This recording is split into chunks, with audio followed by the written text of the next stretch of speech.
Assalamualaikum warahmatullahi wabarakatuh.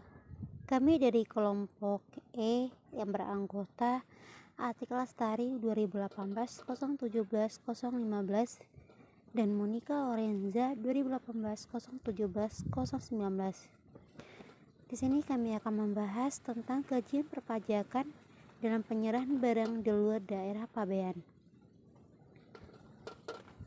Untuk lebih lanjut, untuk melaksanakan ketentuan pasal 18 ayat 4, pasal 19 ayat 7, pasal 20 ayat 2, dan pasal 33 ayat 12 tentang peraturan pemerintah nomor 10 tahun 2012 tentang perlakuan kepabeanan, perpajakan, dan cukai, serta tata laksana pemasukan dan pengeluaran barang dari daerah serta berada di kawasan yang telah ditetapkan sebagai kawasan perdagangan bebas dan pelabuhan bebas.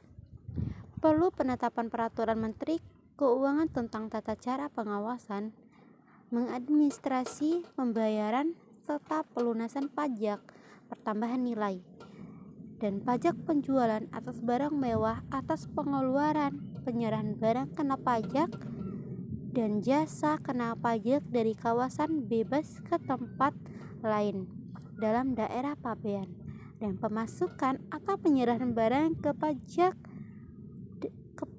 kena pajak atau jasa kena pajak dari tempat lain dalam daerah pabean ke kawasan bebas. Selanjutnya yaitu pengertian daerah pabean. Dalam daerah pabean dalam pasal 1 ayat 1 yaitu wilayah Republik Indonesia yang termasuk wilayah daratan, perairan, dan ruang udara di atasnya, serta tempat-tempat tertentu di zona eksekutif dan landas kontinen yang di dalamnya ada Undang-Undang Nomor 10 Tahun 1995 tentang kepabeanan. Selanjutnya yaitu kawasan pabean. Kawasan pabean merupakan kawasan batasan-batasan tertentu, laut, udara, atau tempat lain yang digunakan sebagai lalu lintas barang yang sepenuhnya berada di bawah pengawasan Direktur Jenderal Bea dan Cukai Pasal 1 Angka 5 PP Nomor 2 tahun 2009. Ada 3 syarat yang harus dipenuhi agar penyerahan barang dikenai pajak pertambahan nilai, yaitu pertama, barang berwujud yang diserahkan merupakan barang kena pajak. Lalu kedua, penyerahan dilakukan di dalam daerah pabean dan penyerahan dilakukan dalam rangka kegiatan usaha atau pekerjaannya. Dari 3 syarat tersebut pada angka 2 huruf A bersifat kumulatif. Dengan demikian, apabila ada satu atau lebih syarat tersebut tidak dipenuhi, maka atas penyerahan barang tersebut tidak dikenakan pajak pertambahan nilai.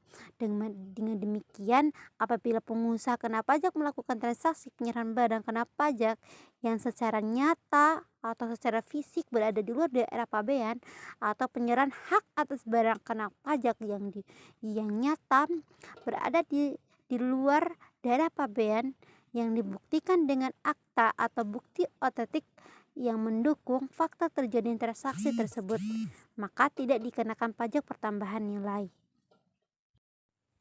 Selanjutnya, ada permasalahan dalam perlakuan PPN. PPN 10% akan dikenakan pada setiap mata rantai distribusi, mulai dari pabrik sampai ke konsumen. Metodenya multi-stage dari indirect method. Bertujuan agar subjek pajak yang lolos dari pajak, maka masih ada subjek pajak selanjutnya yang akan dikenakan pajak. Penyerahan barang bergerak atau sesuai ketentuan hukum terjadi saat fisik barang tersebut dari pihak yang menyerahkan kepada pihak yang menerima. Penyerahan barang di luar daerah pabean Indonesia, maka perlu kesepakatan untuk menentukan tempat penyerahan. Tempat ini akan menentukan tanggung jawab penyerahan tersebut, harga, dan impor duties. Seorang agen yang merangkap sebagai importer dengan API akan dikenakan PPh pasal 22 sebesar 2,5%, sedangkan non-API dikenakan 7,5%. Ranking penunjukan agen tergantung pada kapasitas, kapabilitas, dan otorisasi yang dimiliki. Keeksklusifan menandakan hak-hak prioritas dan penugasan dalam penindustrian barang dalam wilayah cakupan pabean. Transaksi penyerahan barang di luar daerah pabean. Dalam pasal 4 ayat 1 Undang-Undang PPN dan SE 130 PJ 2010 terdapat 3 syarat yang harus terpenuhi agar penyerahan barang dikenai pajak pertambahan nilai, yaitu yang pertama, barang yang wujud diserahkan merupakan barang kena pajak. Yang kedua, penyerahan dilakukan di dalam daerah pabean. Yang ketiga, penyerahan dilakukan dalam rangka kegiatan usaha atau pekerjaannya. Selanjutnya ada kepastian hukum dan tax management.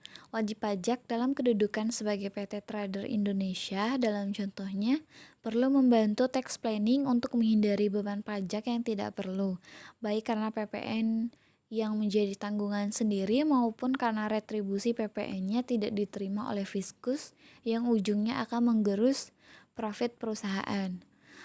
Kasus pada diagram 2 pernah terjadi, yaitu kasus bandingan pajak pertumbuhan nilai dari PTX di pengendalian pajak atau putusan banding pengendalian pajak nomor 11061 PP MV 16/2007 pada tanggal 28 Juni 2007 yang dibenangkan oleh wajib pajak yang dalam contoh PT Trader Indonesia. Kunci kemenangan terletak pada adanya pembayaran lewat transfer bank untuk pembelian dari luar negeri yang dilakukan langsung oleh PT Trader ke pabrikan, bukan kepada PT agen di Indonesia.